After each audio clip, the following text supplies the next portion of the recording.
Alors, juste pour le déroulement là, de cette session suivante, c'est Dorothée Ville qui va commencer avec le régime cétogène. Et puis, on va faire un duo médico-chirurgical avec Sarah Ferrand-Sorbet sur les aspects chirurgicaux, enfin, médico-chirurgicaux. Promis, après c'est fini, je vous laisse tranquille. Alors, ce matin, on a dit qu'il y avait quand même une bonne proportion d'épilepsie pharmacorésistante aux médicaments. Et donc, cet après-midi, on abordait les alternatives. Alors, ça va être très court, son régime cétogène, parce que finalement, il y a relativement peu de données. Donc, on le connaît officiellement depuis 1920, et puis il y a des vieilles choses qui traînent dans l'Antiquité. On disait que pour guérir l'épilepsie, il fallait le jeûne. Y compris dans les évangiles où c'était écrit clairement. Donc, c'est un régime qui est très pauvre en glucides, riche en lipides et avec des taux de protéines à peu près normales. Alors, on ne sait pas encore parfaitement comment il marche, mais l'intermédiaire du jeûne qui fait que du coup il y a une production de corps cétonique qui apporte l'énergie différemment au cerveau. Ça peut agir aussi sur des récepteurs GABA qui sont plus stabilisateurs de l'épilepsie. Et bien entendu, parce qu'autrement ça ne serait pas drôle, on retrouve encore le mTOR où la carence énergétique interviendrait sur cette voie encore du fameux mTOR. Voilà, donc il y a des maladies métaboliques où le sucre est mal utilisé. Et donc, plutôt que de donner du sucre, on apporte l'énergie d'une voie différente. Et donc là, c'est bien établi, c'est le traitement de ces maladies métaboliques. Et puis dans l'épilepsie, on s'est rendu compte qu'on avait un certain nombre d'épilepsies dans lesquelles ça pouvait vraiment apporter un bénéfice. L'intérêt, on a parlé des effets secondaires des médicaments, c'est de trouver une voie qui limite ces effets secondaires, parce que du coup, c'est au lieu de mettre un médicament, il y a peut-être certaines indications où on pense que ça marche mieux que d'autres, mais savoir aujourd'hui exactement dans quel cas il faut le mettre et la place par rapport au médicament, ça reste encore un peu à définir. Alors, donc, en pratique, le régime le plus classique qu'on utilise actuellement, c'est qu'on a 3 grammes de lipides pour 1 gramme de protéines plus 1 gramme de glucides. Ça fait un régime où il y a pratiquement que de la graisse et des protéines. Ça veut dire qu'il n'y a pas de pain, ça veut dire qu'il n'y a pas de pâtes, de riz, de pommes de terre. Donc c'est légumes, crème fraîche, mayonnaise, viande, quelques fruits, voilà. Donc ce sont des régimes qui sont très formatés, qui se mettent en place toujours en collaboration entre médecins et les diététiciens. Ils ont un rôle absolument majeur. Alors aujourd'hui, on a quand même beaucoup progressé parce qu'on a des choses qui ressemblent de plus en plus à des vrais repas.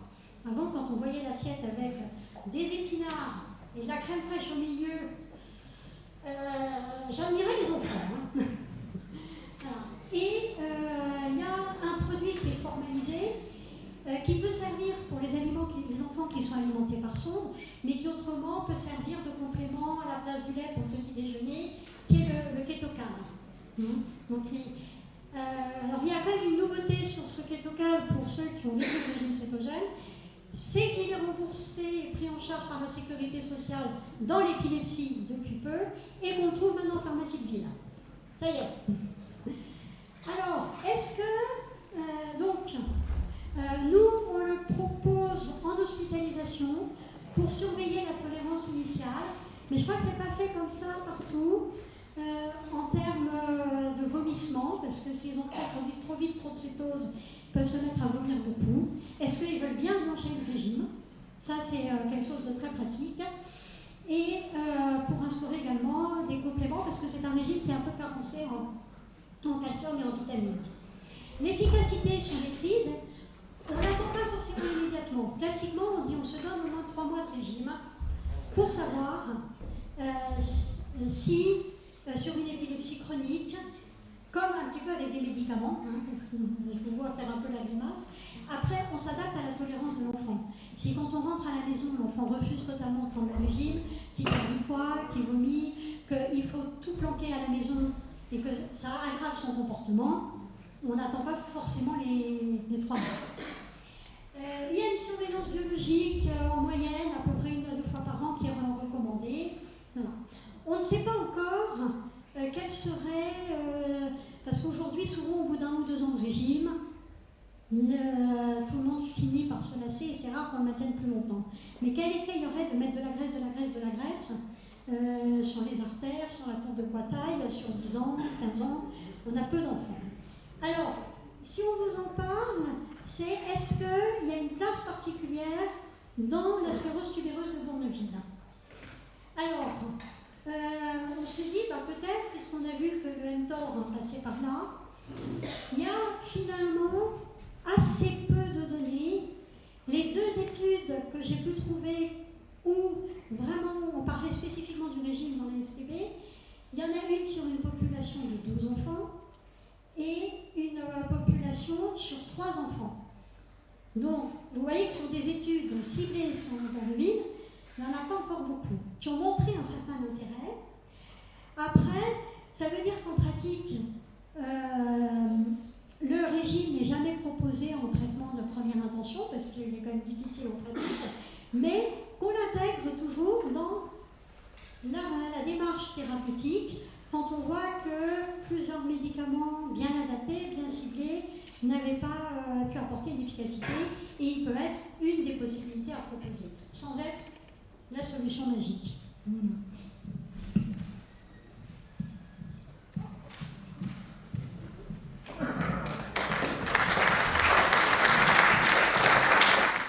Nous allons essentiellement parler des indications chirurgicales dans le cadre de la sclérose tubereuse, en ce qui concerne d'une part évidemment l'épilepsie, et puis deuxièmement dans le cadre des SEGA. Merci. Tout d'abord, je pense que vous avez déjà bien sûr tous entendu parler des différentes lésions qu'on peut constater sur les IRM au niveau encéphalique. La première, c'est les tubères corticaux. C'est ce qui va nous intéresser notamment dans ce qui est la chirurgie de l'épilepsie. C'est une forme de dysplasie, en fait, un problème d'architecture et d'organisation des neurones et qui donc est potentiellement épileptogène. Alors on y retrouve, mais on verra je vous ai mis quelques imageries, c'est-à-dire quelques IRM et quelques scanners. Je pense que ça devrait à peu près passer. Et pour le reste, donc j'ai quelques petites images chirurgicales. Je vous rassure, j'ai pas mis des choses trop horribles, mais c'était pour vous montrer qu'on pouvait faire des choses bien et sans que ce soit forcément impressionnant. La deuxième chose, ce sont donc les nodules sous-épandymères. Alors ceux-là, on va très peu s'y intéresser en ce qui nous concerne, parce qu'on ne considère pas qu'ils soient réellement épileptogènes et en général, ils ne sont pas évolutifs. Donc on ne s'y intéresse pas au sens qu'il y a une croissance d'une lésion qui potentiellement, à un moment donné, peut gêner quelque chose. Alors que par contre, les SEGA, donc les astrocytomes à cellules géantes, de par leur localisation et leur potentiel de croissance, on sait qu'à un moment donné, ça peut être responsable d'un problème. C'est ce qu'on va voir ensuite. Alors, on vous a mis 3 imageries. La première, donc à votre gauche, ce sont les tubères. Les tubères, ce sont donc ces aspects blancs arrondis que vous voyez, qui sont assez nombreux sur cette image, plutôt sur la partie gauche.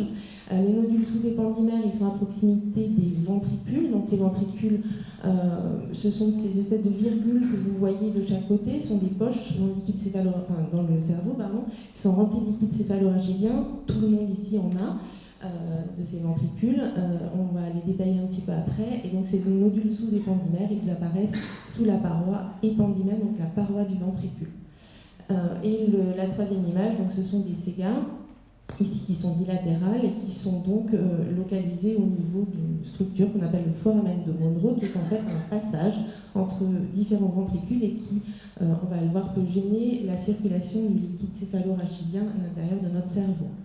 Mais je vais essayer de vous expliquer ça avec des images. Alors tout d'abord, donc la première partie de ce topo, ça concerne la chirurgie de l'épilepsie, donc on va s'intéresser aux tubères qui sont potentiellement épileptogènes. Je vais peut-être laisser Martine. On va essayer de faire en alternance, mais n'hésitez pas à nous interrompre s'il y a des choses qui vous embêtent. Alors l'épilepsie dans le Bourneville, vous en avez entendu beaucoup parler. Tous les tubères ne sont pas forcément épileptogènes. Alors sur le plan anatomique, quand même ceux qui paraissent les plus épileptogènes, c'est ceux qui apparaissent calcifiés et ceux qui sont un peu kystiques. Vous en avez vu un juste sur la table précédente. Et donc, quand on a un enfant qui se présente avec une épilepsie, la question est de savoir d'où vient cette épilepsie. Est-ce que c'est une épilepsie qui est monofocale, c'est-à-dire qui vient d'une seule région du cerveau, d'un seul tubaire, ou est-ce qu'il y a plusieurs zones qui sont concernées par des crises? Chez un enfant qui fait que des spasmes, comment faire pour localiser des spasmes, puisque vous savez que c'est une forme de diffusion d'épilepsie. Donc, pour une orientation chirurgicale, on va essayer de localiser au mieux l'origine des crises. Donc pour ça, on se base donc sur l'aspect de l'imagerie, diapo suivante, et puis sur l'électroencéphalogramme. Alors ça ne sort pas très bien ici, mais en tout cas, la décision chirurgicale, si elle est prise, repose sur différents éléments qui sont d'une part la clinique. Dans la clinique, donc, il y a la description clinique des crises, l'examen clinique de l'enfant, l'examen neuropsychologique, l'électroencéphalogramme, et puis les IRM, parce que souvent on est obligé de répéter les IRM. Et puis on fait également des scanners encore chez ces enfants. C'est pas un examen totalement abandonné, parce que la recherche de calcification est une chose importante, car les tubaires calcifiés semblent plus épileptogènes que les autres. Diapo suivante. Donc voilà l'exemple d'un enfant qui a en bas là, cette grosse tache noire qui est une lésion qui dans ce cas-là paraissait être unique. Si elle apparaît noire sur ces séquences, c'est qu'elle est partiellement calcifiée. Et puis vous avez sur l'électroencéphalogramme, là dans les ronds, vous avez un tracé qui apparaît un petit peu différent avec des ondantes et des pointes. Donc là on a un foyer pariétal droit sur cet électroencéphalogramme, c'est un tracé intercritique qui correspond assez bien à cette lésion que vous voyez sur la dia à droite. Diapositive suivante. Alors les explorations pré-chirurgicales, parce qu'avant de décider d'une chirurgie d'enfant, ceux qui ont été concernés dans cette salle le savent, il y a un assez long parcours. On commence par enregistrer les crises. Alors, quand on enregistre les crises, diapo suivante, puis on reviendra en arrière, voilà, ça s'appelle l'enregistrement vidéo jet de surface. Dans notre pratique quotidienne, ça dure au moins 48 heures. Ça peut durer jusqu'à 6 jours, parce que le but est d'enregistrer tous les types de crises présentées par l'enfant. Donc, dans le Bourneville, il peut y avoir différents types de crises. Et puis d'enregistrer aussi tout ce qu'il y a entre les crises. En particulier les tracés de sommeil, parce qu'il se passe des tas de choses. Même si on n'a pas de crise enregistrée, on peut avoir des décharges, on peut avoir des crises qui passent inaperçues, on peut avoir des réveils qui sont des crises, des réveils qui ne sont pas des crises, des parents qui ne savent pas à quel moment l'enfant fait des crises ou pas. Voilà, la présence des parents est absolument indispensable. En général, ils sont hospitalisés avec l'enfant parce que voilà, l'habitude leur permet de nous dire là c'est pas normal, là c'est normal. Et puis, les crises sont systématiquement également revues avec les parents pour savoir si ce qui nous paraît un peu étonnant correspond à ce qu'ils voient à la maison. On revient à la dia antérieure. Voilà, donc toutes les imageries sont effectivement extrêmement importantes. Chez l'enfant très jeune, il faut savoir les répéter parce que la maturation cérébrale fait que les lésions ne sont pas forcément visibles de la même manière avant l'âge de 2 ans et après l'âge de 2 ans et paradoxalement avant l'âge de 3 mois. On voit souvent beaucoup mieux les lésions dysplasiques qu'entre 3 mois et 2 ans. Donc le scanner reste important, le PET se fait de plus en plus couramment, mais malheureusement souvent l'ensemble des tubaires sont en hypométabolisme, donc pour localiser le foyer épileptogène. C'est pas forcément ce qu'il y a de plus aidant, et puis l'examen neuropsychologique est important pour toutes les raisons que vous avez entendues avant, et pour avoir un élément de référence par rapport à la chirurgie, pour savoir comment les enfants vont évoluer du fait de leur chirurgie. Et ça, c'est un point très important. Diapo suivante. Alors, on a décidé de vous montrer, bon, il y a plusieurs publications sur la chirurgie d'épilepsie, mais enfin, l'accord des patients qui ont été opérés chez nous, voilà, sur une dizaine d'années. Donc, vous voyez qu'ils ne sont pas très nombreux, il y a à peu près un patient par an. J'ai envie de dire que la courbe augmente un petit peu depuis 2010, mais on a guère plus de 2 à 3 patients par an. Et je me suis intéressée aux enfants de moins de 6 ans. Pourquoi? Parce que la plupart de ceux qui ont été opérés avaient moins de 6 ans. Pendant cette même période de 11 ans, entre 1999 et 2010, il y a 185 enfants en tout, âgés de moins de 6 ans, qui ont été opérés d'une chirurgie d'épilepsie. Donc la STB représente un petit pourcentage, 0,06%. Et également, parmi tous les patients qui nous étaient référés et qui avaient une STD, 10% ont été retenus pour une chirurgie. Bon, c'est pas énorme, enfin c'est quand même une proportion qui n'est pas négligeable. Diapo suivante. Alors, les caractéristiques des enfants qui ont été opérés. Ils avaient donc tous moins de 6 ans. Dans 3 cas, il y avait des antécédents familiaux. Ils avaient tous un début des crises extrêmement précoce, 2 mois et demi en moyenne, allant de 1 jour à 7 mois. Et l'intervention, comme vous voyez, était relativement précoce, c'est-à-dire que moyenne d'âge inférieure à 2 ans, allant de 4 mois à 6 ans. Alors pour ceux qui se posent la question, l'âge plancher pour opérer les enfants, c'est 2 mois et demi à 3 mois. Il faut qu'ils aient un poids de 6-7 kg. Donc relativement jeunes. Diapo suivante. Alors, ils avaient tous des crises partielles, et puis il y en avait 4 qui avaient des spasmes avec une fréquence de crise qui était extrêmement élevée. Les spasmes, comme vous le savez, sont souvent associés. Ça a longtemps été considéré comme un facteur limitant de la chirurgie d'épilepsie, ça ne l'est plus. Voilà, même un enfant qui ne présente que des spasmes peut avoir une épilepsie d'origine focale. Diapo suivante. Voilà, donc ça c'est pour vous montrer qu'il y a différentes localisations et qu'on ne peut pas dire un enfant a une épilepsie dans tel endroit du cerveau et ce n'est pas opérable. Diapo suivante. Voilà, il y avait 3 enfants qui avaient une lésion qui touchait tout l'hémisphère, qu'on appelle une hémimégalencephalie. Donc c'est des forme d'énormes tubaires qu'on rencontre parfois dans la sclérose tubéreuse de Bourneville. Et dans ce cas-là, les anomalies au niveau de l'EEG concernent tout l'hémisphère. Donc chez les enfants qui présentent ce type de pathologie, on s'assure en fait que l'hémisphère droit, l'autre côté, est parfaitement sain, sur le plan de l'imagerie et sur le plan électroencéphalographique, avant de proposer une intervention qui concerne l'ensemble de l'hémisphère, qui s'appelle une hémisphérotomie. Diapo suivante. Donc je vais laisser la parole à Sarah pour les aspects un petit peu plus chirurgicaux.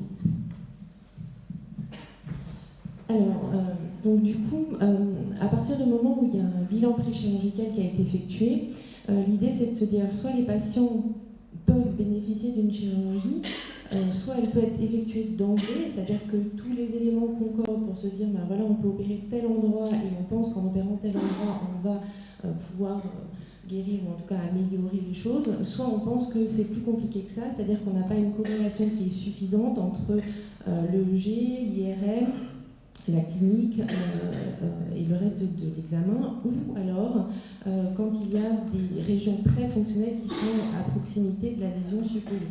Donc en gros, soit on les opère d'emblée parce que tout concorde et qu'on est assez loin d'une structure importante, par exemple la motricité, la vision, le langage, soit on se retrouve dans la situation où les choses ne concordent pas suffisamment ou alors la proximité des régions fonctionnelles font qu'on va préférer faire des explorations intracrâniennes que je vais essayer de vous expliquer après. Donc dans notre série, sur 12 patients, seuls 3 patients ont bénéficié finalement d'une chirurgie d'emblée. Et en plus, il y en avait 2 qui ont eu donc une hémisphérotomie. Une hémisphérotomie, c'est le fait de déconnecter l'ensemble d'un hémisphère parce que l'épilepsie part de l'ensemble de l'hémisphère. Et le but est de protéger l'hémisphère contralatéral de décharges qui viennent en permanence de l'autre côté. Et dans un cas, c'était plus simple, entre guillemets, c'est l'image que vous voyez en bas. Alors je suis navrée, du coup ça passe pas très très bien. Il y avait une localisation, un tubaire frontal et tout concordait en région frontale à distance de la motricité. Donc on a fait une résection frontale d'emblée. Diapositive suivante. Alors pour 9 patients par contre, ils ont entre guillemets bénéficié, parce que le terme bénéficier c'est pas toujours très bien adapté dans notre jargon médical, mais en tout cas 9 patients ont eu des explorations intracrâniennes. Qu'est-ce que c'est ? C'est aller plus loin pour enregistrer l'épilepsie, c'est-à-dire qu'au lieu de poser des électrodes à la surface du scalp, c'est de mettre des électrodes à l'intérieur, donc soit complètement à l'intérieur du cerveau, soit autour du cerveau. Je vais essayer de vous expliquer ça. Le but, c'est donc de délimiter une zone pour que le chirurgien puisse se dire voilà, c'est exactement à tel endroit qu'il faut que j'aille opérer, et puis vérifier en faisant ce qu'on appelle une cartographie. On va essayer de mettre en évidence les régions fonctionnelles qui sont à proximité du point de départ supposé, pour se dire voilà, on peut l'opérer, on sait que la motricité ou le langage ou tel autre est pas très loin, mais on peut le faire. Alors à partir de là, il y a quelques images qui peuvent, c'est pour vous exposer les choses, mais il y a quelques images qui peuvent peut-être, je vais vous expliquer pour que vous voyez que c'est pas si horrible que ça. Alors, le premier type d'exploration, c'est ce qu'on appelle la SEEG, c'est la stéréoélectroencéphalographie. Le principe de la SEEG, c'est d'utiliser, donc, alors chez nous c'est comme ça qu'on fait, hein, on utilise le robot que vous voyez en haut à droite. Le principe, c'est en fait d'utiliser une IRM qui va reconstruire dans les 3 dimensions le cerveau du patient. Et nous, on va déterminer des trajectoires, c'est-à-dire des points d'entrée et des points cibles, où on va faire passer des électrodes pour enregistrer certains endroits et ne pas enregistrer d'autres endroits. Donc c'est ensuite la mise en place d'électrodes, ça se fait avec l'image que vous voyez au milieu. Nous envoyons le robot sur la trajectoire qui va venir se mettre en fait au niveau du point d'entrée exact qu'on a défini, où là on va faire un petit trou, donc en fait on ne rase pas toute la tête, on ne fait pas d'immense incision, on fait une toute petite moucheture, ce qu'on appelle une moucheture, on fait un tout petit trou et on introduit l'électrode à l'intérieur du cerveau. Ça ne détruit pas le cerveau, ça permet d'enregistrer l'activité électrique directement à l'intérieur du cerveau. Et là, c'est un enfant, on ne voit pas très bien les couleurs, mais vous devinez les petits bouchons noirs. En fait, l'électrode, une fois qu'elle est introduite, elle est fixée sur un support et elle est vissée pour plus qu'elle puisse rentrer et sortir. Et l'enfant va rester comme ça avec ses électrodes pendant 1 semaine, 2 semaines, ouais, maximum. Ça ne fait pas mal. Les enfants n'ont pas mal dans ce type de chirurgie parce que la peau, elle est très peu incisée, l'os, ça fait pas mal. La seule chose qui peut faire mal, c'est l'enveloppe du cerveau, mais l'enfant dort à ce moment-là, évidemment, parce que la totalité de cet examen est sous anesthésie générale. Donc quand ils se réveillent, ils ont un gros pansement sur la tête, mais finalement, après, ils ont la télé, les DVD, plein de jeux, et en fait, ils le vivent mieux que les parents, finalement. Alors la deuxième technique, c'est un tout petit peu moins bien vécu, parce qu'un petit peu plus vaste. En fait, en dessous de 18 mois, on ne peut pas se permettre de mettre ces électrodes dans la tête parce que l'os du crâne de l'enfant est trop fin. Donc on ne peut pas faire, on peut faire un petit trou, mais on ne peut pas mettre de support qui puisse rester suffisamment longtemps parce que l'os est trop fragile. Donc dans ces cas-là, on n'a pas d'autre solution que d'ouvrir et de déposer à la surface ce qu'on appelle des plaques. Donc c'est ce que vous voyez ici. Donc là, en effet, vous voyez le cerveau et vous voyez des plaques à la surface qui sont glissées tout autour de la région qu'on veut explorer et souvent vers la région, le plus souvent, parce qu'ils sont petits, de la motricité, pour essayer de faire ce qu'on appelle une cartographie, c'est-à-dire qu'une fois que vous allez voir une vidéo, une fois que l'enfant est réveillé, est en chambre d'enregistrement, etc., on va faire des petites stimulations par le biais de ces petites électrodes. Les câbles sont reliés à un système d'enregistrement et on va essayer de trouver des zones motrices. Donc à la fois on enregistre les crises et à la fois on essaye de stimuler pour trouver des zones fonctionnelles. Donc ça, c'est un petit peu plus fatigant parce que l'enfant est plus petit, hein, ils ont moins de 18 mois, c'est une grande cicatrice, il y a du matériel qui est en place, c'est pas très confortable, il faut être honnête, ça on le dit aux parents, les 48 premières heures, les bébés, ils sont pas très confortables. Après, ils passent le cap et ils le passent plutôt bien et encore une fois souvent mieux que les parents parce qu'au bout de 7 jours d'enregistrement, les bébés, ils ont récupéré, ils jouent, ils sont bien et les parents, ils n'en peuvent plus. Mais voilà, ça dure pas plus de 7 jours. Alors, on n'y arrive pas toujours du premier coup, on essaye, hein, je vous rassure, mais on n'y arrive pas toujours du premier coup. Parmi les 9 patients, on a un total de 12 explorations, ce qui veut dire qu'il y a eu 3 fois où on a été obligé de faire une deuxième exploration pour préciser les choses, parce que la première ne nous avait pas permis de conclure. Alors, vous voyez que dans le cadre de la STP, finalement, il y a eu 7 explorations qui ont été faites par plaque, ce qui est logique, hein, puisqu'ils sont en général référés quand ils sont petits. Et donc, quand ils sont petits, entre 3 mois et 18 mois, on n'a pas d'autre solution que ces fameuses plaques soudurales. Et 2, par contre, étaient un peu plus âgés et donc ont eu des SEEG. La deuxième exploration a été réalisée dans 2 cas par SEEG et dans un cas par plaque. Alors là, c'était un petit peu original, c'est-à-dire que parfois, la SEEG, elle est très bien au-delà de 18 mois, c'est ce que utilise tout le monde maintenant. Mais parfois, pour vraiment trouver la motricité, dans des zones qui sont hyper proches du foyer piétogène, on a mieux la réponse motrice quand on est vraiment à la surface du cerveau. C'est des petites subtilités, mais ça sont importantes parce que vous voyez, dans 7 cas quand même, le but était d'avoir une cartographie motrice, c'est-à-dire de savoir où est la motricité au niveau du cerveau. Alors, c'est après cette diapo-là qu'il va y avoir quelques illustrations chirurgicales. Alors dans 5 cas, on a réalisé une résection, ce qu'on appelle sur mesure. En gros, moi ce que je dis souvent aux parents, c'est que je découpe un petit peu selon les pointillés qu'on m'a donnés, c'est-à-dire que selon le point de départ des crises et puis éventuellement les gens qui sont très vite impliqués, on décide exactement la zone qu'on enlève. Donc là, vous voyez, vous avez 3 types de résection. C'est à chaque fois le trou que vous voyez en blanc et puis en noir en bas, qui peuvent être réalisés dans différents endroits, évidemment en dehors des zones motrices.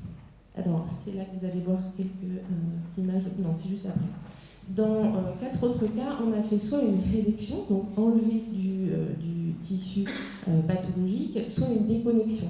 Parce que parfois, enlever, quand c'est assez limité, c'est faisable facilement, mais enlever une très très grosse zone, c'est faisable sur le plan chirurgical, mais c'est moins bien toléré par le patient d'avoir une grosse lacune, c'est-à-dire une grosse cavité vide. Et donc dans ces cas-là, on fait une déconnexion. La déconnexion, le principe en fait, c'est de faire une sorte de passage pour couper les fibres. Et du coup, finalement, le cerveau pathologique, il reste en place. Hein, toute la partie pathologique, elle reste en place. Elle va continuer de décharger, mais en fait, ça ne va pas pouvoir diffuser aux zones d'à côté. Voilà. Et donc finalement, c'est une chirurgie qui est presque plus élégante parce que ça isole le foyer épileptogène, mais ça ne fait pas une grosse cavité. Donc, je vais essayer de vous montrer. Alors, moi je trouve ça beau, je ne sais pas si vous trouvez ça beau. Alors les images sont peut-être pas très jolies. J'ai trouvé ça très joli parce que c'est un petit garçon que j'ai opéré il n'y a pas très longtemps, qui a ici, alors je vais essayer de vous le montrer, qui a un tubaire en fait. Là. Alors il a un tubaire, vous voyez des petits trous, je ne sais pas si vous voyez, il y a un petit trou en haut. Là, voilà. Alors là, c'est là où j'étais passée avec la SEG, c'est-à-dire que c'est là où j'avais fait un petit trou et rentré une électrode à l'intérieur de ce tubaire. Il y a 2 autres endroits, mais on ne les voit pas très bien malheureusement sur cette photo.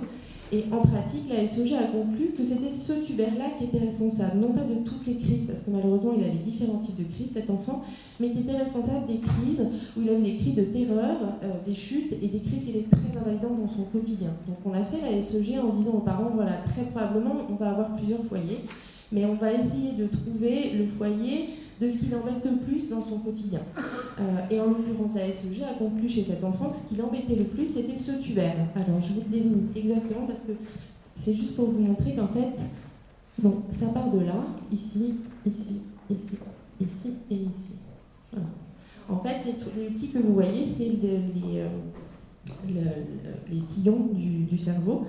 Ce qui veut dire qu'à côté de ce tubaire, il y a probablement des sillons qui sont normaux et donc auxquels évidemment il ne faut pas toucher. Diapositive suivante. Ça c'est pour vous montrer qu'on passe entre les sillons, c'est-à-dire qu'on va inciser la petite membrane un peu translucide que vous voyez et en fait on va tomber sur un tubaire. Alors là dans la sclérose tubéreuse évidemment c'est le cas d'école je dirais parce que finalement cette lésion elle est dure, c'est vraiment une boule et donc elle est facile à enlever en la décollant finalement et en préservant toutes les structures à côté, parce que le but évidemment c'est de ne pas abîmer ce qui est à côté. Diapositive suivante. Ça c'est ce que j'ai enlevé. Alors la partie là en bas est un petit peu abîmée parce que c'est la partie qui est au fond, mais on devine que le reste est assez lisse. Il est assez lisse parce qu'en fait on l'a enlevé en monobloc, c'est-à-dire qu'on l'a enlevé en le décollant des plans à côté, mais sans traverser de structure. Diapositive suivante. Et ça, c'est la cavité après la résection. Alors, on ne voit pas très bien, je suis navrée, mais on devine en fait qu'en effet, on a préservé toute la partie qui est autour et les sillons qui sont à côté n'ont pas été du tout touchés. Diapositive suivante. Alors, dans le cadre des complications, on a eu une complication infectieuse. C'était pas dans le cadre d'une SEG, c'était dans le cadre des plaques.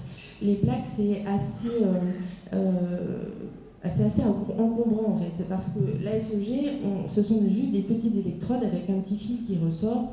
Donc voilà, sur le plan infectieux, le risque infectieux il est minime. Moi je dis toujours aux parents, on ne peut pas dire qu'il n'y a pas de risque parce que vous mettez du matériel à l'intérieur du crâne, du corps humain, donc forcément il y a un risque infectieux.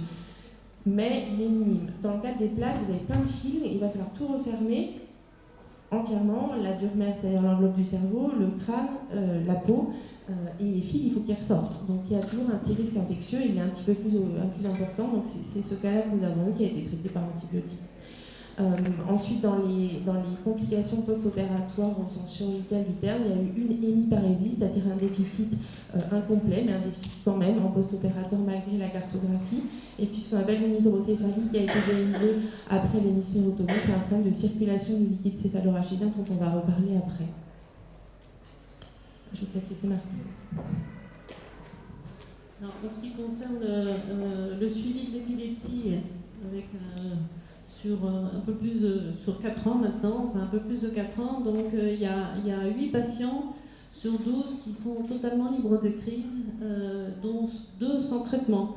Alors dans la chirurgie d'épilepsie de façon globale, on a tendance à arrêter assez vite les médicaments. Dans la sclérose tubereuse de Bonneville, on est un petit peu plus prudent parce qu'on sait que voilà, il n'y a pas une seule lésion. Il y a 2 patients qui sont très améliorés. Angle 2, ça veut dire qu'ils ont fait des rares crises. Donc 2 patients qui sont très améliorés. Un patient qui est amélioré avec une diminution de la fréquence des crises de 50%. Et donc sur cette série, il y a un échec. C'est-à-dire qu'il y a un enfant qui n'a pas été amélioré du tout. Donc pour un petit peu péjorer cette note optimiste, il faut quand même savoir que bon, ils peuvent avoir d'autres lésions éventuelles, donc ils peuvent développer ultérieurement, j'ai envie de dire, une seconde épilepsie. Voilà. Donc il y a 2 enfants qui ont développé, l'un 2 ans après, un syndrome de Lennox, et puis l'autre qui a développé une épilepsie qu'on a réenregistrée, enfin quand ils rechutent, on les réenregistre, qui a été considérée comme multifocale. Donc dans les cas de récidive, aucun de ces 2 patients n'a pu avoir une chirurgie lésionnelle. Diapo suivante. Alors, je vous ai parlé du devenir scolaire après chirurgie, avec 3 tranches d'enfants. Alors les enfants qui avaient 6 ans et plus au moment où on a repris la série, il y en avait 3 qui fréquentaient une école normale et 1 qui était en institution. Ceux qui étaient à l'âge maternel, il y en avait 2 en maternelle et 1 en institution. Et chez les enfants de moins de 3 ans, il y en avait 1 qui avait un développement complètement normal et 4 qui avaient un retard mental léger. C'est-à-dire qu'on a l'impression, enfin c'est plus qu'une impression, que quand on guérit l'épilepsie précocement, on améliore le devenir cognitif des enfants et puis on améliore également le devenir en ce qui concerne les interactions. Diapo suivante. Alors, je voulais vous présenter un exemple, mais je ne suis pas sûre qu'on ait le temps. Donc, ce que je vais faire, c'est que je vais juste vous montrer un exemple de ce qu'on peut faire avec la cartographie motrice. Voilà, donc ça, c'est une enfant qui a été explorée par plaque. Donc que vous ayez un petit peu une idée de la manière dont on fonctionne. Donc ensuite, finalement, on met des gommettes, si je puis dire, enfin, on fait des schémas, comme vous avez ici. On met des gommettes en fonction un petit peu du point de départ des crises et des voies de propagation. Et puis les gommettes rouges, là, c'est la région motrice, parce qu'on essaie évidemment chez les enfants qui n'ont pas de déficit, de ne pas avoir de déficit. Le principe de la chirurgie de l'épilepsie, c'est de guérir les crises sans déficit, surajouté. Voilà, donc ensuite, le chirurgien découpe, comme a dit Sarah, selon le pointillé, c'est-à-dire que là, il est passé en arrière de cette région, en préservant donc la région motrice que vous avez ici en rouge et que vous avez également en rouge ici. C'est relativement fiable avec des électrodes par plaque d'identifier les régions motrices, y compris chez le bébé. Donc je vais vous montrer un exemple. Vous allez regarder la main gauche. Si ça marche, regardez bien la main gauche que vous avez ici. Vous allez la voir se contracter. On envoie une petite décharge électrique sur les électrodes concernées. Et puis on regarde ce qui se passe. Voilà, donc là, l'enfant contracte sa main, il ne contracte pas sa main par hasard, c'est en réponse à une décharge électrique, donc ça veut dire que là, on est dans la région motrice de la main, à laquelle on ne va pas toucher. Et puis, la même chose au niveau du pied et de la jambe. On ne va pas.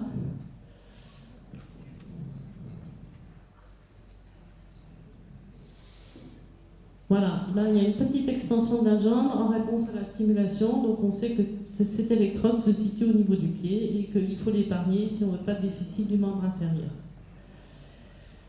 Voilà, donc en conclusion, c'est vrai que les meilleurs candidats à une chirurgie d'épilepsie, ce sont les patients qui ont un seul foyer, un seul tubère et puis qui sont opérés tôt. Moyennant quoi, même quand ils ont des crises polymorphes, des tubères multiples et des spasmes infantiles, il faut quand même les évaluer parce qu'ils peuvent être candidats à une chirurgie.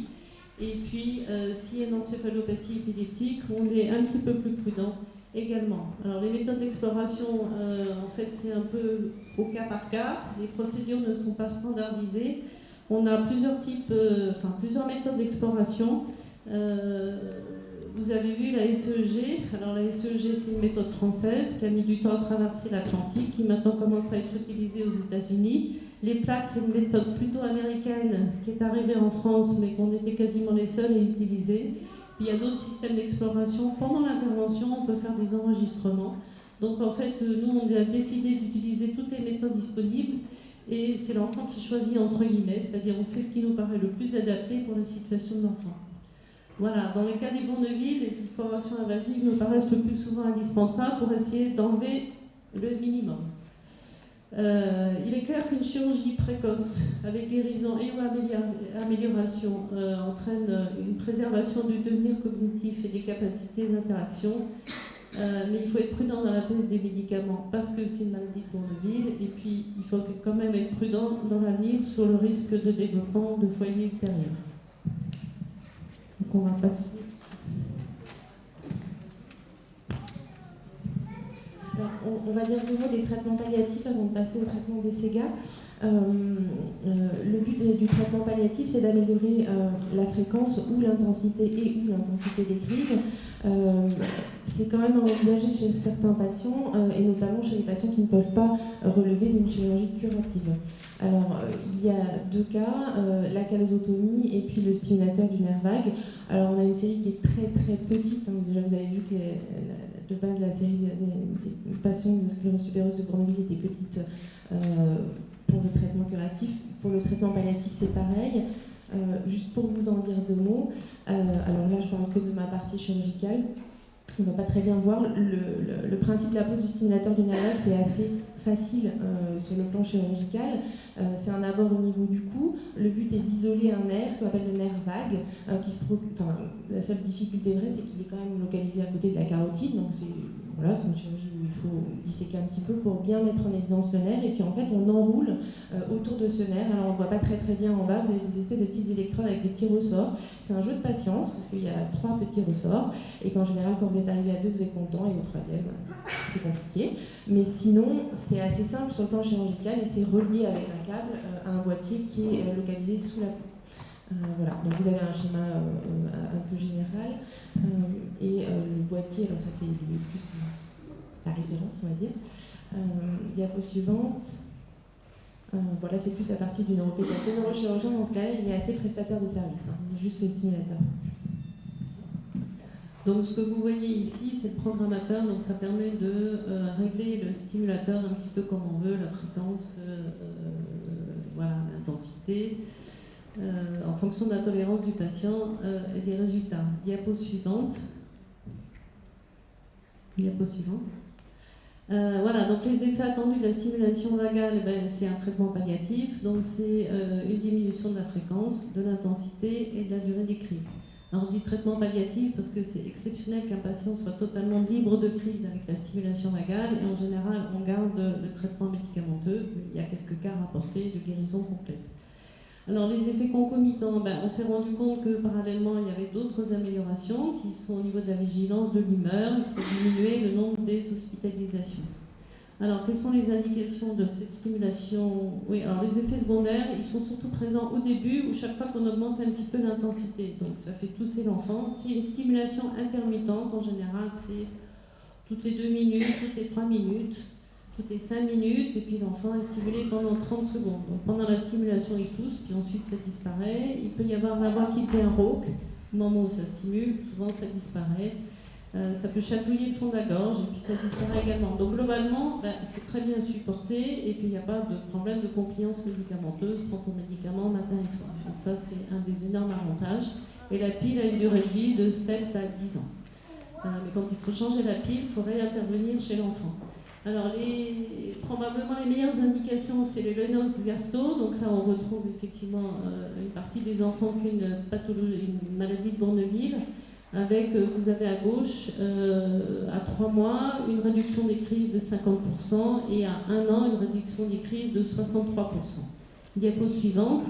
Puis il y a une étude française qui a été faite dans la maladie de Bourneville par Dominique Parrain, où il a étudié 10 patients qui avaient tous une épilepsie réfractaire, qui n'avaient pas d'antécédent de spasme infantile. Ils avaient exclu ces patients-là. Certains tombaient.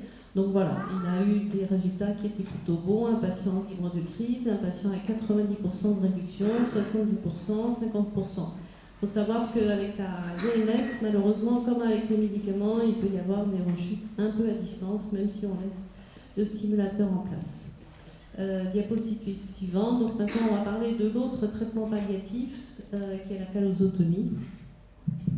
La calosotomie, le principe est assez simple. Je n'ai pas beaucoup pas d'image opératoire. Le corps calleux, c'est en fait une structure qui relie les deux hémisphères. Moi, j'appelle ça l'autoroute. Entre les deux hémisphères. Le principe, du coup, c'est dans certaines crises qui diffusent très largement et très vite d'un côté à l'autre, que ce soit de la droite à gauche ou de la gauche à droite, le seul traitement qu'on peut éventuellement proposer, on va revenir sur les indications, c'est essentiellement des enfants qui tombent sur des chutes avec des chutes violentes lors de la crise. Le but est donc d'interrompre le corps calleux. Donc c'est cette espèce de virgule blanche que vous voyez, et le but, ça va être de l'interrompre au milieu, donc en passant entre les deux hémisphères. Diapositive suivante. Là, c'est pour vous montrer. Alors sur l'image de droite, en fait, c'était tout blanc initialement, maintenant c'est tout noir parce qu'on a enlevé tout le corps calleux sur à peu près 2 mm de large. Et puis sur la diapositive de gauche, c'était pour vous montrer que les fibres, elles s'arrêtent du coup pile à la ligne médiane. Toutes les fibres violettes que vous voyez, en fait, normalement, elles sont symétriques et elles traversent exactement là où il y a la flèche. Là, elles s'arrêtent net puisque la connexion entre les deux est interrompue. Donc les indications. Alors les indications de la calosotomie, en gros, c'est des enfants qui tombent et qui se blessent quand ils tombent. Et je pense que vous avez tous, probablement certains d'entre vous, des enfants, ont rencontré des enfants qui finalement finissent en fauteuil roulant parce qu'ils tombent toute la journée et qu'ils se blessent. Alors, c'est probablement les meilleures indications de la calosotomie, alors quelle que soit leur cause, que ce soit cryptogénique, c'est-à-dire qu'on n'a pas de cause identifiée, ou symptomatique, c'est-à-dire qu'on a une cause identifiée, et puis parmi eux, il y a des patients avec la maladie de Bourneville, dans le cadre soit de spasme rebelle, soit dans le cadre d'un syndrome de Lennox-Gastaut. Diapo suivante.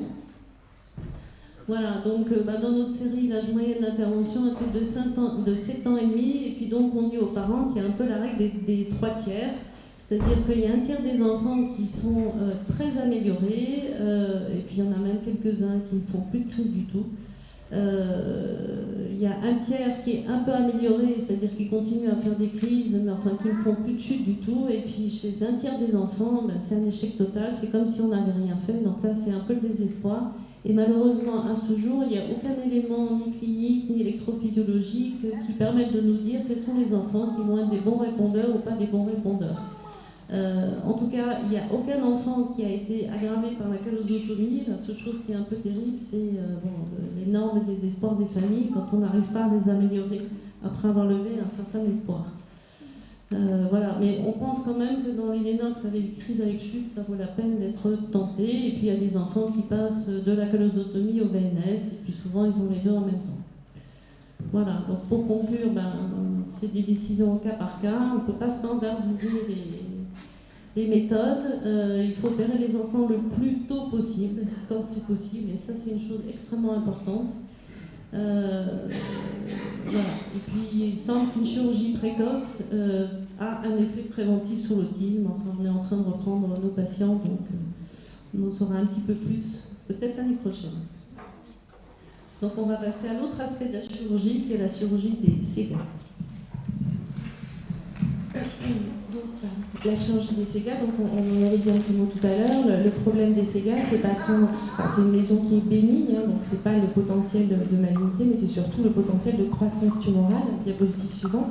Donc astrocytome sous-épandinaire à cellules géantes, l'incidence est de 8 à 13%. C'est une lésion qui est bénigne, qui est très bien limitée, mais qui potentiellement, je dis bien potentiellement, puisqu'il y a quand même beaucoup d'enfants qui sont porteurs de SEGA et qui n'évoluent pas, notamment sur le plan lésionnel, volume lésionnel, pardon. Diapositive suivante. Alors je voulais essayer de schématiser en fait les ventricules, la SEGA, etc. pour vous faire comprendre. Alors quand vous regardez le schéma qui est en haut, vous avez les ventricules. Donc les ventricules, dans notre cerveau, il y en a 4. Un droit, un gauche, tous les deux, donc droit et gauche, vont converger vers un troisième ventricule. Comme on n'a pas cherché à mettre des noms de frotte partout, ben on l'a appelé le troisième ventricule. Et puis le quatrième ventricule, il est encore en dessous. Donc quand on regarde le schéma là-haut, vous voyez en haut, en forme de virgule, un peu le ventricule latéral droit, le ventricule latéral gauche. Tous les deux, ils descendent vers le troisième ventricule, qui est juste en dessous, puis ils descendent, le liquide descend vers le quatrième ventricule. Pourquoi je dis liquide? Parce que dans ces ventricules, il y a du liquide céphalo-rachidien. C'est le liquide qui est fabriqué tous les jours. Vous en avez, j'en ai, tout le monde en a. On en fabrique une nouvelle structure qui s'appelle les plexus choroïdes et qui sont essentiellement localisés au niveau du ventricule droit et du ventricule gauche. Ces deux ventricules latéraux, ils se jettent dans le troisième ventricule à travers une structure, un petit rond qui s'appelle le foramen de Monro. Diapositive suivante. Le problème, c'est que quand il y a une séga, la séga, elle a le mauvais goût de se développer exactement au niveau du foramen de Monro. Donc elle va venir tranquillement mais sûrement diminuer la lumière, la taille du foramen de Monro. Alors c'est une croissance qui en général est lente, donc le liquide céphalo-rachidien, il continue de circuler, il passe à travers le foramen, il passe jusqu'au moment où il passe plus.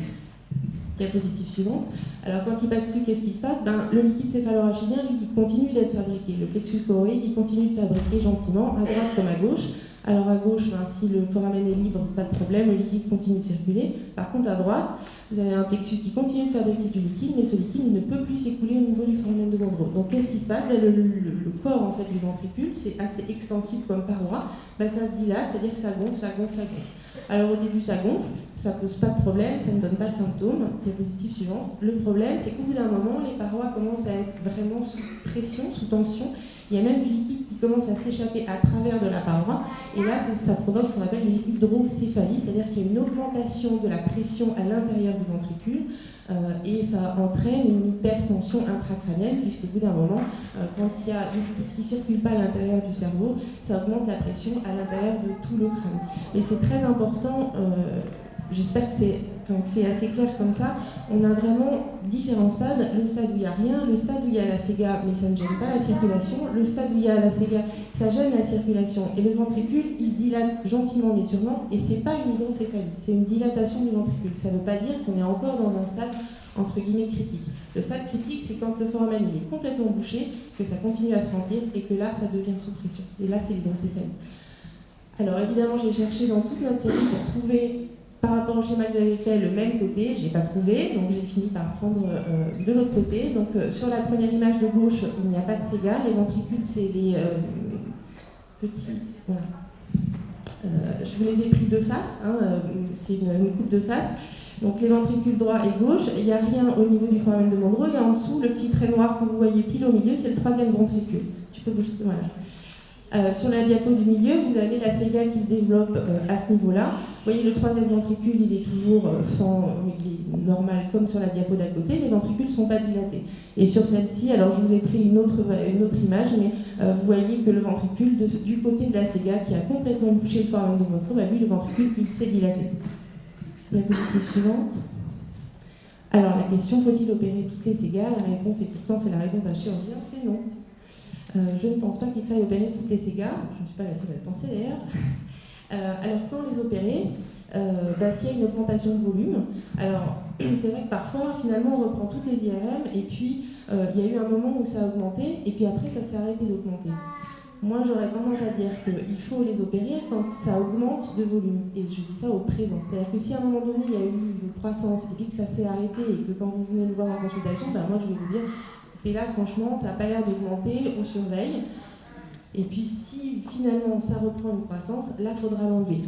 Ça, c'est valable dans la situation où il n'y a évidemment pas de dilatation ventriculaire. Parce que l'autre cas, c'est quand même quand elle a augmenté et qu'on commence à constater qu'il y a une augmentation du ventricule, là, pour nous, il y a une indication avant d'arriver au stade où le foramen est complètement fermé et où le liquide ne peut plus circuler. Parce que le but, c'est d'éviter l'hydrocéphalie, c'est-à-dire cette situation d'urgence et de souffrance du cerveau, parce que quand il y a une hydrocéphalie et qu'il y a une hypertension intracrânienne, il y a une souffrance cérébrale, parce qu'il y a une hyperpression. Ça donne mal à la tête, ça fait vomir, ça c'est des symptômes extérieurs, mais à l'intérieur, le cerveau, clairement, il est en souffrance. Et puis, ça c'est peut-être plus à titre personnel, mais finalement pas très personnel, c'est aussi éviter une chirurgie de résection qui est plus délicate. C'est beaucoup moins confortable pour le chirurgien et donc forcément un peu moins bien sur le plan pratique. C'est beaucoup moins confortable quand la lésion est très grosse.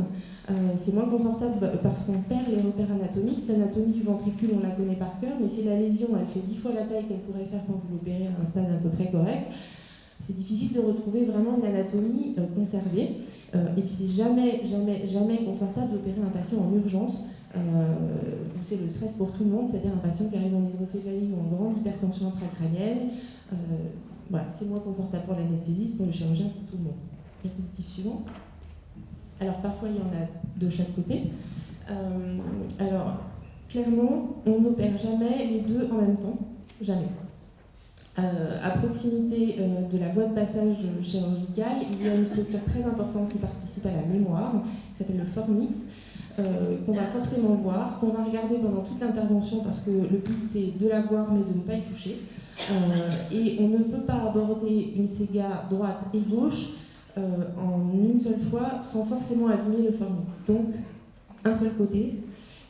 Et alors vous me direz quel côté? On va dire de première intention, parce que possiblement il n'y aura pas forcément besoin d'opérer l'autre côté. On opère le côté qui augmente de volume, et évidemment le côté où il y a une dilatation ventriculaire. Donc parfois c'est assez étonnant, mais vous avez une séga de chaque côté, il y en a une qui est très grosse, une qui n'est pas très grosse, mais on va opérer peut-être celle qui n'est pas très grosse si c'est celle qui commence à faire développer une dilatation ventriculaire sous-jacente. Alors la chirurgie, comment ça se passe? Il y a quelques personnes ici qui savent, en général bien. C'est une chirurgie qui est programmée, enfin c'est ce qu'on essaye de faire dans l'immense majorité des cas. Ce que je dis programmée, c'est qu'en effet, en dehors de contexte vraiment d'augmentation très rapide, je trouve que c'est des chirurgies qu'il faut programmer confortablement pour l'enfant, pour les parents, les vacances scolaires, etc., ou juste avant les vacances scolaires. Enfin voilà, c'est quelque chose qui se programme. C'est pas parce que vous venez en consultation dans un chirurgien qu'il faut l'opérer 15 jours après. Ça, je pense que c'est pas du tout adapté. D'autant qu'il faut prévoir une hospitalisation qui n'est pas courte non plus. Elle dure entre 8 et 15 jours pour un temps opératoire qui est assez court finalement, lui, qui est de 2 à 3 heures. Mais en fait, le principe, c'est que c'est une chirurgie qui est intraventriculaire, bien sûr, parce que la lésion est intraventriculaire, et qu'à partir du moment où on travaille dans le ventricule, il faudra en post-opératoire avoir un drainage du ventricule vers l'extérieur pour que le liquide qu'on fabrique tous les jours nettoie le peu de sang qu'il va y avoir, parce que même s'il n'y a pas d'hémorragie, il y a toujours un petit peu de sang quand on opère, c'est forcé, et ce petit peu de sang, il caillote, un peu comme quand vous faites une plaie, à un moment ça fait un caillot et ça fait une petite croûte, à l'intérieur du ventricule, si jamais il y a un petit saignement qui vient se mettre sur le Monroe, on n'a plus la séquelle, on a un petit caillot à la place du Monroe, c'est pas le but, forcément. Donc on laisse un petit tuyau, alors j'essaie de vous trouver une image là, vous voyez le petit tuyau blanc en fait, il prend en fait le chemin que nous on va prendre chirurgicalement, c'est-à-dire qu'on passe ici sur le côté qu'on opère, on passe ce qu'on appelle en transfrontal. On traverse une partie de cerveau sain avec un trajet qui est très petit, et une fois qu'on est dans le ventricule, on est sous microscope opératoire, on se guide avec un système de navigation que j'appelle un peu le GPS, mais c'est vraiment ça, pour avoir la trajectoire la plus rapide et tomber directement au bon endroit, en regard de la lésion et en regard du foramen de Monroe qu'on va chercher. Voilà. Alors ça c'est pour vous montrer en effet par où on passe. Donc vous avez, on voit très bien la lésion et les contrastes, mais vous avez la séga qui est donc à gauche et la flèche rouge c'est exactement par là où on veut passer. J'essaie d'expliquer par où on va passer, et sur la photo d'à côté c'est l'aspect post-opératoire avec, vous voyez, la petite tranchée entre guillemets, parce que c'est pas très épais, ça fait pas plus d'1 centimètre de diamètre, et puis vous avez la disparition évidemment de la séga, et de l'autre côté c'est sur une vue sagittale, donc de côté. Pareil, avec un abord transfrontal, et vous voyez enfin en post-opératoire le chenal, la petite tranchée par où on est passé, et le fait qu'il n'y ait plus de lésions. Alors, j'ai un film pour vous montrer comment ça se passe à l'intérieur du ventricule, mais comme je ne savais pas, je ne l'ai pas mis dans le diaporama. Si vous voulez le voir, je peux vous le montrer après, mais je peux ne pas vous le montrer. Ça, c'était un exemple de cas particulier, pas très agréable ni pour l'enfant, ni pour les parents, ni pour le chirurgien. Cette petite jeune fille, en fait, elle avait une surveillance IRM et puis elle a été perdue de vue. Et les IRM n'ont pas été faites. Et puis elle est arrivée dans un contexte d'hypertension intracrânienne majeure avec des céphalées, des vomissements, des troubles de la vigilance. Elle a une séga qui est très volumineuse, qui s'est développée, qui a été responsable, alors pour le coup, d'une dilatation ventriculaire du même côté, mais la séga était tellement grosse que ça a été aussi comprimé le foramen de l'autre côté par un effet de masse. Ça, c'est la première image. Ensuite, autour en avant, là, vous voyez un espèce un peu de brouillard blanchâtre en haut. De l'autre côté, ça c'est ce qu'on appelle de l'œdème périlisionnel. C'est ça que je voulais vous dire, dans le sens que l'hyperpression, au bout d'un moment, ça fait souffrir le cerveau, parce que ça, c'est un signe d'œdème. C'est-à-dire que le cerveau, il s'est retrouvé comprimé, il s'est retrouvé agressé, et donc qu'est-ce qu'il fait dans ces cas-là? Comme quand vous prenez un coup à l'extérieur, il se gorge d'eau, il gonfle, il fait de l'œdème. Et donc là, le tissu cérébral, il n'est pas définitivement lésé, mais il est en souffrance, clairement, parce qu'il est gorgé d'eau et il perd sa structure normale que vous voyez de l'autre côté. Donc là, on se retrouve dans un contexte d'hydrocéphalie qui est mal toléré par le patient, avec une très grosse lésion qui fait que sur le plan anatomique, c'était un peu plus compliqué. Et en plus, avec un œdème très important, ce qui fait que pour la voix d'abord, c'est beaucoup moins confortable pour le chirurgien parce que le cerveau, il est sous pression. Et ça, c'est moins bien pour le chirurgien et surtout pour le cerveau qu'on traverse. Et en plus, finalement, donc ça c'est un post-opératoire, ça a été perturbant, je pense, pour le système de circulation du liquide céphalorachidien, qui est assez sensible comme système, et c'est une enfant qui a été par la suite dérivée, c'est-à-dire qu'il y a eu besoin d'un système de dérivation pour finalement passer le cap à long terme, n'a pas repris une circulation naturelle de son liquide céphalorachidien. Diapositive suivante. Alors on a essayé de reprendre, on a repris la série de la Fondation de 2000 à 2013 avec donc un âge moyen au diagnostic de la SEGA de 7 ans et un âge moyen à la chirurgie qui était de 10,7 ans.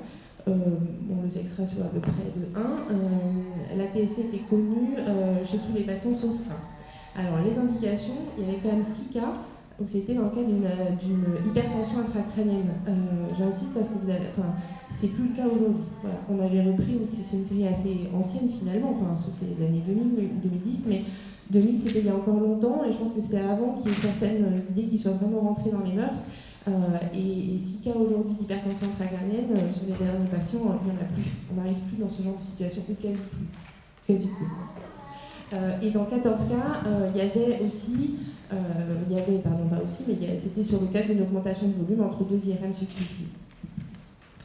Alors les suites post-opératoires, sur cette série-là, la durée moyenne de dérivation ventriculaire externe, c'est-à-dire le fait de rester hospitalisé en soins intensifs avec un petit tuyau qui ressort vers une poche et qui permet au liquide céphalorachidien d'aller vers l'extérieur, la durée moyenne c'était de 10 jours, ce qui est beaucoup quand même, et 7 patients ont eu une dérivation interne définitive. Alors, je ne sais pas si vous savez ce que c'est le principe d'avoir un tuyau qui finalement passe depuis le crâne sous la peau et qui va jusque dans le ventre quand le système intracrânien n'est plus capable d'éliminer le liquide céphalorachidien. On fait dériver le liquide et on le fait aller vers le péritone, c'est-à-dire vers le ventre, et là le liquide est évacué tranquillement mais sûrement. Tous ces patients avaient une dilatation ventriculaire préexistante à la chirurgie. Et les patients sans dilatation ventriculaire préexistante n'ont pas eu de drainage définitif. Donc au total, il y avait 16 patients pour lesquels il y avait une résection qui était complète et qui sont encore en guérison, et 4 pour qui la résection était incomplète, et 3 ont été réopérés. Alors ça c'était pour vous montrer, on voit pas très bien ce que c'est qu'une dérivation interne sur des radios de crâne et puis sur une radio d'abdomen. On voit le tuyau en fait qui est dans le ventricule, vous voyez qu'il est resté assez gros après la chirurgie, et puis ici vous avez on devine le tuyau qui va jusque dans le ventre. Alors on ne voit pas très bien malheureusement, il descend le long du thorax et il va juste s'enrouler dans le ventre au milieu des anses intestinales. Diapositive suivante. Alors, ce qu'on a constaté depuis 2013, en fait, on a une augmentation du nombre de patients qui sont opérés pour une SEGA, notamment, en tout cas par notre équipe, puisqu'on en a aujourd'hui 3 à 4 par an. Alors, c'est pas beaucoup, mais c'est quand même beaucoup finalement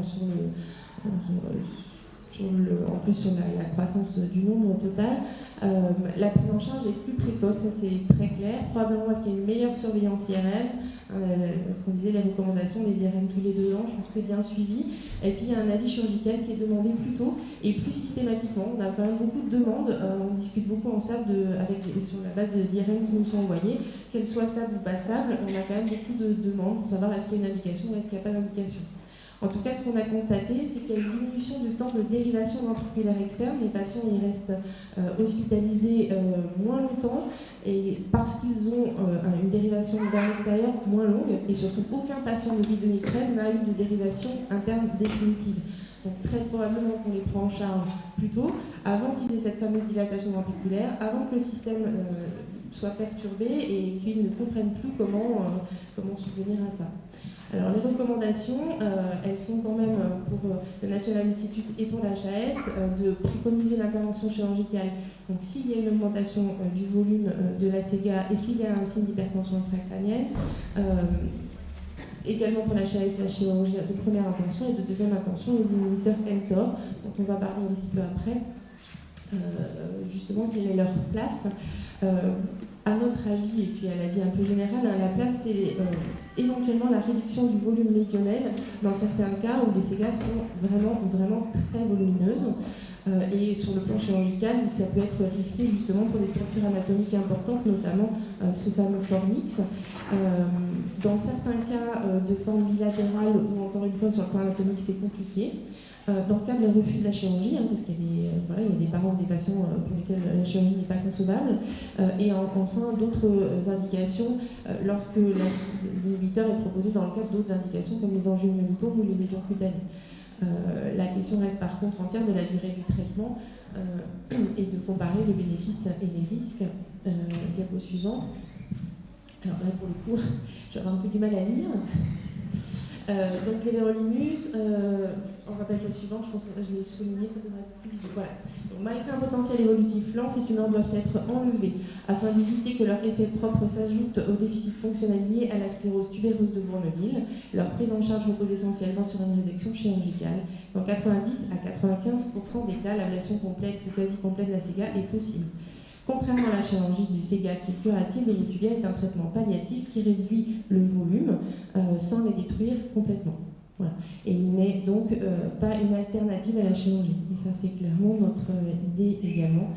C'est chirurgie de première intention parce que la chirurgie complète permet la guérison de la SEGA opérée. Je vous remercie. Et donc, je ne vous ai pas mis le film.